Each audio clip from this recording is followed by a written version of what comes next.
It's midwinter and it's cold, and we're at Sutton in rural New South Wales, just outside the ACT border. If you think that this is hardly the natural landscape, you're right. These are oaks and hazelnuts, and that's because we're at a truffier, or a truffle farm. This is Blue Frog Truffle Farm, owned by Wayne and Lainey Haslam. Wayne's the president of the Australian Truffle Growers Association, and he's invited us on a truffle hunt. While we know that people have been eating truffles in Europe and in Africa for thousands of years, they're usually wild harvested. These are cultivated trees, infected with the spores of black Perigord truffle.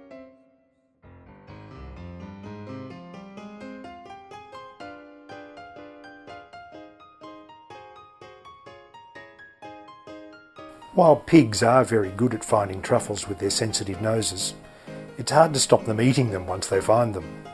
And dogs are preferred pretty much now, all around the world. These dogs are Fran Lee's. She's from Orange, and she's a truffle dog trainer and breeder in this area. Fran trains her dogs by hiding small treats that are scented with a high-grade truffle oil and rewards them when they find it. Fran works the dogs every week during the truffle season for a number of growers. The truffles grow over summer and are ready to harvest in winter.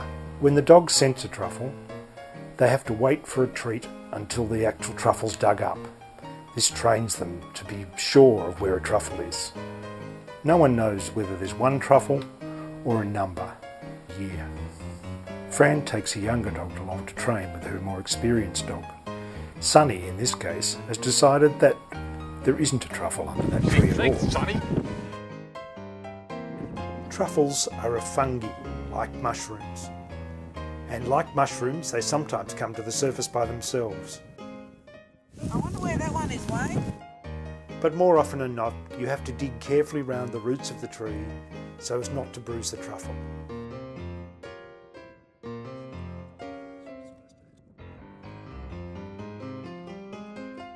Although the dog can smell it, sometimes the truffles are too small to find or too hard to get out of the roots. They're just left there until the next year. This one, actually, is two truffles growing close together. When a truffle is found, the reward for Sonny is a game of ball, and we get to keep the truffle.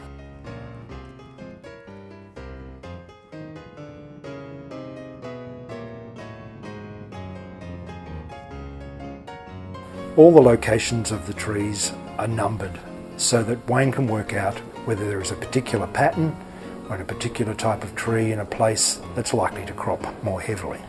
And it all comes onto a spreadsheet.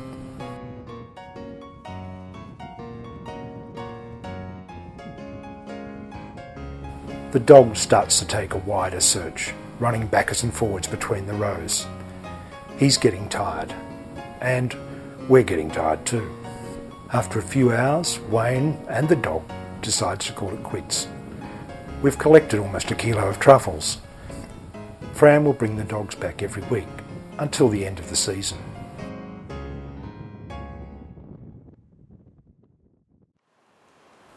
Inside in the warm, the kitchen smells wonderfully of earthy truffles. Lainey weighs each of the truffles and records the position that was written on the bag.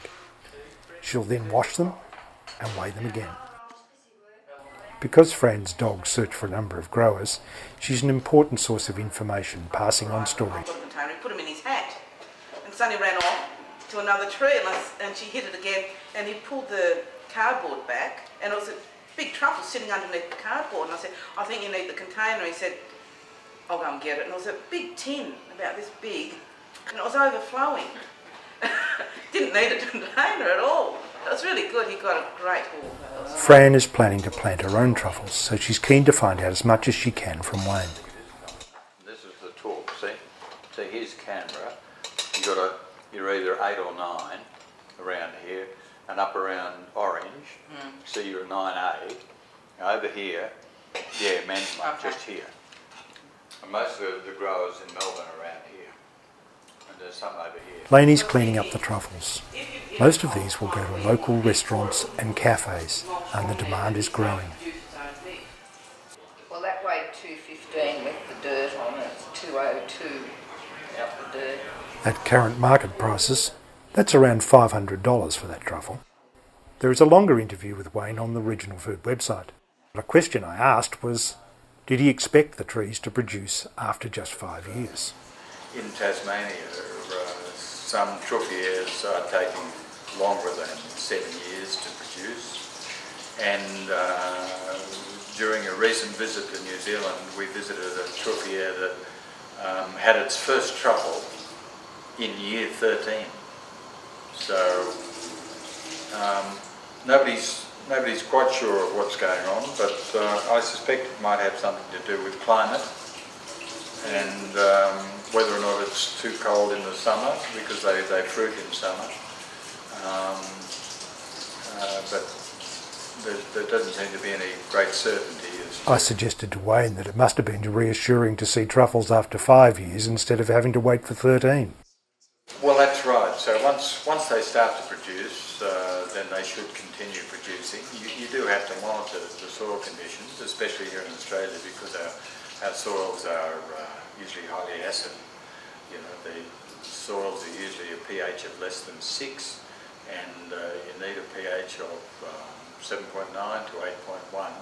So you have to maintain that over the period. So you need to perhaps add some lime and maybe some trace elements over every couple of years just to keep it up.